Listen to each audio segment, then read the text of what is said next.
आप सभी को पता होगा कि हाल ही में हाई कोर्ट ने धर्म परिवर्तन को लेकर के एक टिप्पणी की थी और टिप्पणी करते हुए कहा था कि यदि इसी प्रकार से धर्म परिवर्तन होता रहा तो एक दिन जो बहुसंख्यक आबादी है वो अल्पसंख्यक बन जाएगी। सुप्रीम कोर्ट ने इस जो स्टेटमेंट है इसको हटा दिया है और इसको करेक्ट करते हुए बोला है कि आप हाई कोर्ट को आदेश दिया कि आप इस प्रकार से कोई भी टिप्पणी नहीं कर सकते हो कि देश की आबादी जो बहुसंख्यक है एक दिन अल्पसंख्यक बन जाएगी यदि इसी तरीके से धर्म परिवर्तन होता रहा। क्योंकि ये एक तरीके का कैसा मुद्दा हो जाएगा कि किसी धर्म को सपोर्ट करना, किसी रिलीजन को सपोर्ट करना या फिर आप किसी पॉलिटिकल पार्टी से बहुत ज्यादा इन्फ्लुएंस हो, तो हमें कोई भी स्टेटमेंट ऐसे नहीं देना है और इन सारी चीजों से दूर रहना है। हमें सिर्फ अपना जजमेंट सुनाना है जो सही है और गलत है, ना कि हमें किसी धर्म या फिर किसी जाति का प्रमोशन करना है, क्योंकि हम न्यायपालिका है और हमारा ये धर्म है कि हमें सिर्फ न्याय देना है, ना कि हमें किसी धर्म, जाति या फिर समुदाय या फिर हिंदू मुस्लिम इनका सपोर्ट करना है। ठीक है, तो इसी तरीके से उन्होंने ये जो स्टेटमेंट था उसको पूरी तरीके से खारिज कर दिया है। अब इस पूरे मामले को समझते हैं। अभी आप लोगों ने देखा कि सुप्रीम कोर्ट की एक टिप्पणी थी धर्म परिवर्तन को लेकर कि अगर ऐसी धर्म परिवर्तन चलता रहा तो हमारी जो देश की बहुसंख्यक जो आबादी है वो अल्पसंख्यक हो जाएगी, वो घटकर लोग कम हो जाएंगे क्योंकि इतनी तेज़ी से धर्म परिवर्तन हो रहा है। और इस बात की जो टिप्पणी थी अभी सुप्रीम कोर्ट ने इस बात को वापस ले लिया और उन्होंने किस प्रकार से इस बात के लिए बोला है वो मैं आप लोगों को दिखाना चाहता हूँ इस वीडियो में। और साथ ही मैं आपको बताना चाहता हूँ कि ये जो सिस्टर है जो ये न्यूज़ दे रही है, इन्होंने किस प्रकार से मसीहत को बिना जाने ही किस तरीके से उन्होंने कुछ बातें बोली आगे जो आप वीडियो में देखने वाले हैं कि ईसाई लोग पैसा देकर लोगों को धर्म परिवर्तन करते हैं, उन्हें कन्वर्ट करते हैं। इस तरीके की बातें इन्होंने बोली हैं जिनका मैं आगे आप लोगों को क्लियर करना चाहता हूँ कि ऐसा कुछ है ही नहीं, क्योंकि मसीहत में जब प्रभु यीशु मसीह में लोग आते हैं तो उनका माइंडसेट अलग हो जाता है। हाल ही में सुप्रीम कोर्ट ने इलाहाबाद हाईकोर्ट की धर्म परिवर्तन की जो टिप्पणी है उसको हटा दिया है। इलाहाबाद हाईकोर्ट ने एक टिप्पणी की थी, जैसा मैंने आपको बताया कि अगर धार्मिक आयोजन हो जहां धर्मांतर होता है को नहीं रोका गया तो देश की जो बहुसंख्यक आबादी है यानी कि हिंदुओं की बात की जा रही थी यहां पर, वो अल्पसंख्यक एक दिन बन जाएगी। मामला क्या था, चलिए ये समझ लेते हैं। मामला ये था कि कौशल नामक व्यक्ति थे, इनके खिलाफ उत्तर प्रदेश विधि विरुद्ध मामला दर्ज किया गया था। ये धर्म संपरिवर्तन प्रतिषेध अधिनियम और भारतीय दंड संहिता की धारा 365 के तहत दर्ज किया गया था। अब आपकी धारा 365 कहती क्या है? ये कहती है कि भाई किसी व्यक्ति को गुप्त रूप से और गलत तरीके से बंधक बनाने के इरादे से उसका अपहरण करना है। ठीक है, तो ये यहाँ पर कहा गया था और इसके तहत जो मुकदमा है वो दर्ज किया गया था। सुप्रीम कोर्ट ने आरोपी को यह कहते हुए रिहा कर दिया और उन्होंने इनको बकायदा रिहा करते हुए कहा कि वह 21 मई 2023 से हिरासत में है और आरोप 19 जुलाई 2023 को दाखिल किया गया। ठीक है, और जबकि वो आपकी हिरासत में कब से है? 21 मई से है और आरोपित कब सिद्ध हुआ है? 19 जुलाई को। ठीक है, तो इस वजह से आपको इन्हें क्या करना होगा? अब रिहा करना होगा। आगे आते हैं, सुप्रीम कोर्ट ने आखिर कहा क्या है। मुख्य न्यायाधीश है डीवाई चंद्रचूड़ जी और न्यायमूर्ति है मनोज मिश्रा जी की पीठ ने इसकी सुनवाई करते हुए कहा कि हम स्पष्ट करते हैं कि हाईकोर्ट द्वारा दी गई सामान्य टिप्पणियों का वर्तमान मामले के तथ्यों पर कोई असर नहीं है और इसीलिए मामले के निपटारे के लिए उनकी आवश्यकता भी नहीं थी।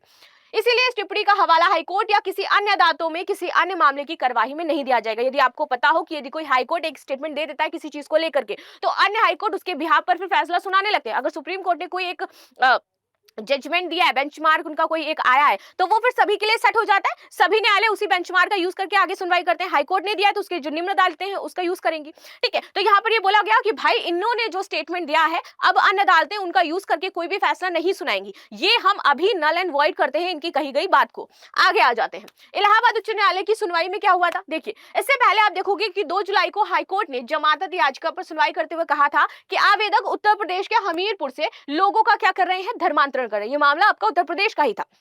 ठीक है, और धर्मांतरण के लिए उन्हें दिल्ली ले जाते हैं और दिल्ली में समागम करवाते हैं और फिर वहां पर उनको क्या कर देते हैं? परिवर्तित करते हैं। तो ये पूरा प्रोसेस वो फॉलो करते थे। वो यूपी से लाते थे, ठीक है, फिर उसके बाद उनको एक जगह पर पहले उनको पूरा एक, जैसे आप देखते हो नहीं कि बहुत बड़े बड़े क्या होते हैं, सेमिनार्स होते हैं, तो सेमिनार्स में बैठाते थे। फिर उसके बाद दिल्ली ले जाकर क्या कर देते थे? उनका धर्म परिवर्तन करवा देते थे। हाईकोर्ट ने कहा कि अगर इस प्रक्रिया को चलने दिया गया तो क्या हो जाएगा? बहुसंख्यक आबादी अल्पसंख्यक हो जाएगी। और ऐसा कहते हुए उन्होंने आरोपी को जमानत देने से इनकार कर दिया और इस तरह का धर्मांतरण संविधान के विरुद्ध है, ऐसा कहा गया है। चलिए आगे आ जाते हैं। यहाँ पर बोला है ये केवल अंतरात्मा की स्वतंत्रता और धर्म की अबाध रूप से मानने, आचरण करने और प्रचार करने की अनुमति देता है आपको।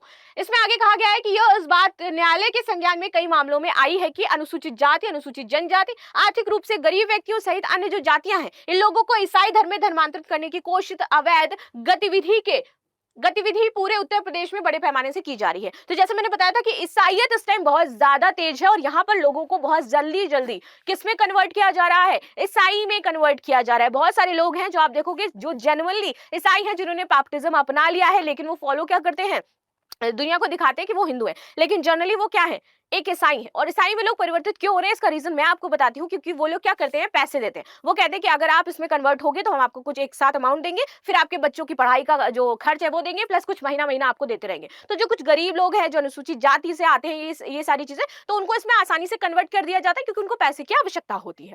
ठीक है, चलो आगे आ जाते हैं। संविधान सभा और अदालतों ने धार्मिक स्वतंत्रता की व्याख्या कैसे की है, ये समझ लेते हैं।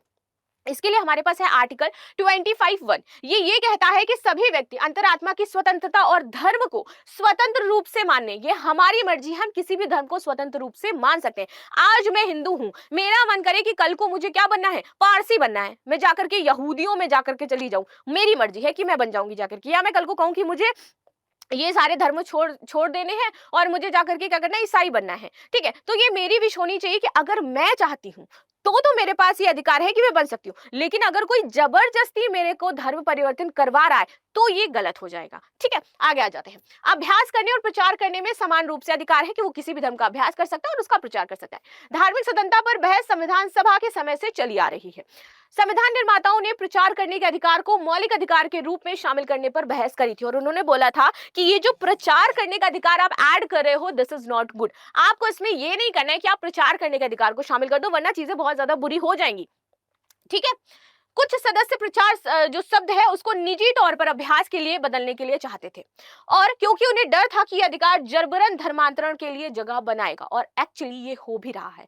तो तब से ये बात कही जा रही थी, जो डर था वो आज हमें देखने को मिल रहा है। अगर उस टाइम इसमें निजी तौर पर अभ्यास की बात कह दी जाती तो शायद आज ये जो प्रॉब्लम्स क्रिएट हो रही हैं, जबरन धर्मांतरण, ये सारी चीजें हमें देखने को नहीं मिलती। धर्मांतरण की बात कर लेते हैं, आखिर क्या होता है। देखिए, इसका तात्पर्य किसी दूसरे धर्म के बहिष्कार के क्रम में किसी विशेष धार्मिक संप्रदाय के विश्वास को अपनाना है। इस प्रकार इसमें किसी संप्रदाय को छोड़ करके दूसरे के साथ जुड़ना शामिल होता है। ठीक है, उदाहरण के लिए ईसाई बैप्टिस्ट से मेथोडिस्ट या फिर कैथोलिक में, और मुस्लिम शिया या सुन्नी में आ जाते हैं। कुछ मामलों में आप देखोगे कि धार्मिक पहचान के परिवर्तन और विशेष अनुष्ठानों के परिवर्तन का ये प्रतीक भी होता है। दोस्तों, इस वीडियो में मैं आप लोगों को बहुत ही इंपॉर्टेंट न्यूज़ देना चाहता हूं। आप हमारे टेलीग्राम चैनल को सब्सक्राइब कर सकते हैं, जिसका लिंक आपको इस वीडियो के डिस्क्रिप्शन में मिल जाएगा। जिस चैनल पे आपके लिए डेली प्रार्थनाएं की जाती है और परमेश्वर का बहुत ही सामर्थी वचन आप लोगों के साथ में वहां पर शेयर किया जाता है, ताकि आप एवरीडे परमेश्वर के वचन को मनन कर सकें और परमेश्वर के वचन की आशीष को अपने जीवन में पा सकें। इसलिए टेलीग्राम चैनल को जरूर आप लोग सब्सक्राइब कीजिएगा। प्रभु आपको बहुत आशीष देंगे। अभी आप लोगों ने इस वीडियो को देखा और बहुत अच्छे तरीके से समझ भी लिया होगा कि किस प्रकार से सुप्रीम कोर्ट ने जो टिप्पणी दी थी कि जो हमारे देश के अंदर जो बहुसंख्यक लोग हैं, अगर ऐसी धर्म परिवर्तन होता रहा तो ये लोग घटकर अल्पसंख्यक हो जाएंगे और ये हमारे देश के लिए एक बहुत खतरा है धर्म परिवर्तन। इस बातों की टिप्पणी जब सुप्रीम कोर्ट ने दी थी तो फिलहाल उन्होंने अपनी इस टिप्पणी को वापस ले लिया। ये सही है, क्योंकि ऐसा कुछ था ही नहीं। क्योंकि पैसा देकर किसको बदला जा सकता है? कोई नहीं बदल सकता भाई। कौन अपने धर्म को छोड़कर प्रभु यीशु मसीह में सताव उठाने के लिए आएगा? कोई भी नहीं है। यीशु मसीह ने खुद अपने वचन में ये बात बोली है कि जो कोई मेरे पीछे चलना चाहे वो अपने क्रूस को उठाए और अपने आप का इनकार करे। जो कोई यीशु मसीह के पीछे चलता है उसे पता है कि मैं एक दर्द की ज़िंदगी चुन चुका हूँ। अब मैं जब तक जीऊँगा मुझे यीशु मसीह के लिए जीना पड़ेगा। मैं यीशु मसीह के लिए दुख उठाऊँगा। अब कौन व्यक्ति है भाई पैसा लेकर अपने लिए दुख मोल ले ले? कोई ऐसा नहीं है। लेकिन यीशु मसीह में जो लोग आते हैं उन्हें पता है कि हमारा धर्म नहीं, हमारा जीवन परिवर्तित हुआ है। उन्हें पता है कि संसार को छोड़ने के बाद में एक हमारा जीवन है जो हमें ज़रूरी है। क्योंकि आज इंसान है वो इसी संसार के लिए जी रहे हैं, सब कुछ कर रहे हैं, लेकिन प्रभु यीशु मसीह ने हमारे लिए एक बाहर का जीवन भी रखा हुआ है, जो हम जब इस देह को छोड़ेंगे तब हमें पता चलेगा कि हम कहाँ जाने वाले, क्या रहने वाले हैं। हमें पता होना चाहिए। बस लोग यीशु मसीह के ऊपर विश्वास करते हैं इस बात के लिए, क्योंकि उन्हें पता है कि यीशु मसीह हमारा उद्धार करता है और उनका मन परिवर्तित हो चुका है इस बात के लिए, जबकि पैसा देकर किसको धर्म परिवर्तन किया जाएगा। आप लोग जानते हैं इस बात को कि कितने ही चर्चेस के अंदर जब अटैक होता है पास्टर्स के ऊपर, विश्वासियों के ऊपर, तो यहाँ पर कोई भी विश्वासियों को जाकर नहीं पूछता कि तुम्हें यहाँ पे ज़बरदस्ती बुलाया गया है, कोई भी जाकर नहीं पूछता। जबकि पास्टर को पकड़ा जाता है, उसके ऊपर धर्मांतरण का आरोप लगाकर उसे डायरेक्ट जेल में डाल दिया जाता है, उसके ऊपर कानूनन कार्रवाइयाँ की जाती हैं। जबकि जो चर्च के अंदर आ रहे हैं, जो विश्वासी आ रहे हैं, उनको पूछना चाहिए भाई आपको ज़ोर ज़बरदस्ती करके या फिर प्रलोभन देकर आपको कहीं ज़बरदस्ती तो यहाँ पे नहीं बुलाया जा रहा है, या फिर आपके ऊपर कोई दबाव तो नहीं बनाया जा रहा है। ये कोई नहीं पूछेगा, क्योंकि अगर विश्वासियों से जाकर ये बात पूछी जाएगी तो उन्हें पता है, वो क्लियर जवाब देंगे कि हमें किसी ने यहाँ पर पैसा देकर नहीं बुलाया, हम अपनी इच्छा से आए हैं। हम अपने जीवन को बदलता हुआ जब यीशु मसीह में हमने देखा, हमने विश्वास किया और यीशु ने हमारे जीवन में काम किया, इसलिए हम आए हैं। तो इसलिए उनको कोई नहीं पूछता है। बस इतना ही कहना चाहूँगा कि ज़रूर ये जो बयान कह रही है कि पैसा देकर धर्म परिवर्तन किया है, ऐसा कोई भी मैटर नहीं है यीशु मसीह के अंदर। लोग अपनी आस्था को लेकर प्रभु यीशु मसीह के पास आते हैं और यीशु के अंदर वो चीज़ पा लेते हैं जो वो ढूंढ रहे होते हैं। बस यही सच्चाई है, और जिन्होंने यीशु मसीह को चख लिया उन्हें पता है कि यीशु मसीह कैसा परमेश्वर है। आज की इस वीडियो में इतना ही। आशा करता हूँ कि आप लोगों को ज़रूर ये हमारा वीडियो अच्छा लगा होगा। एंड इस वीडियो के डिस्क्रिप्शन में आपको टेलीग्राम चैनल का भी लिंक मिलेगा, जिसको जाकर आप सब्सक्राइब कर सकते हो, जहां पर आपके लिए प्रार्थनाएं की जाती हैं और हम मिलकर प्रभु यीशु मसीह में परमेश्वर के वचन को समझ सकते हैं, सीख सकते हैं और आगे बढ़ सकते हैं। प्रभु आप सभी को बहुत आशीष दे। इस वीडियो को शेयर करना। जय मसीह की। God bless you.